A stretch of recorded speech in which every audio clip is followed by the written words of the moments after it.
Le tecnologie per l'enhancement cognitivo vanno distinte in due categorie. La prima è la cosiddetta stimolazione magnetica transcranica, che è stata inventata e brevettata a metà anni 80.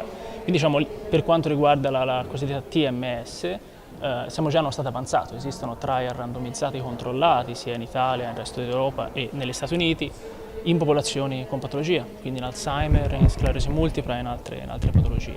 Quindi per quanto riguarda la stimolazione magnetica abbiamo già dei protocolli ben definiti.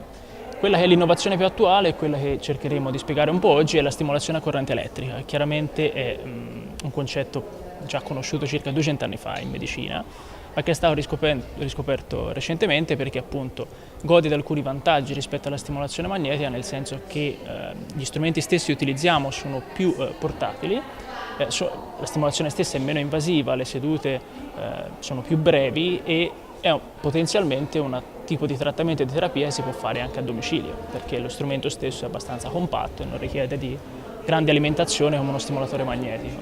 E i risultati che stiamo avendo adesso sono abbastanza